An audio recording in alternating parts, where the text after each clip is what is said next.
Welcome to our channel. Today we how to update Tesla wall connector firmware through mobile pairing step by step clearly.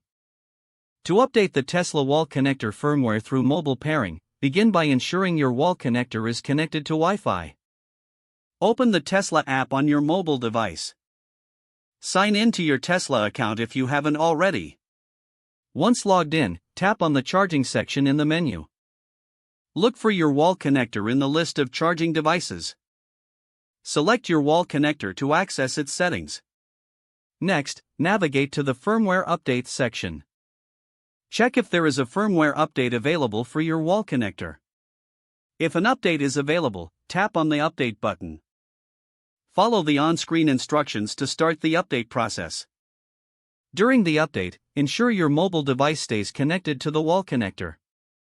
Wait for the update to complete, which may take several minutes. Once the update is finished, a confirmation message will appear in the app. Your wall connector is now updated to the latest firmware version. Finally, check if the charging settings function properly after the update. If the page does not load, refresh the browser or try again in a private or incognito window. Make sure you are using the correct email address, then retype it carefully to avoid small typos. If your password is not accepted, use the reset option and create a new strong password you can remember. Check your spam folder for verification or security emails, then complete any requested confirmation steps. Enable two-factor authentication if available to improve account security and reduce unauthorized access risk.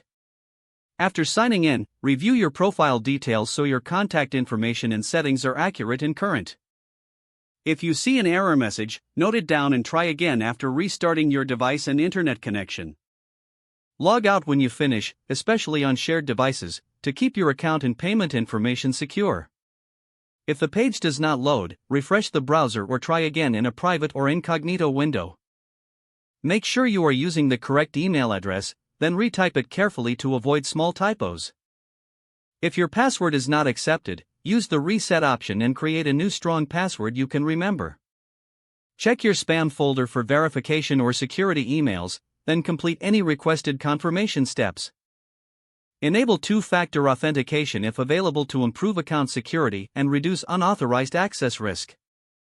Don't forget to like this video and subscribe to our channel for more step-by-step tech guides.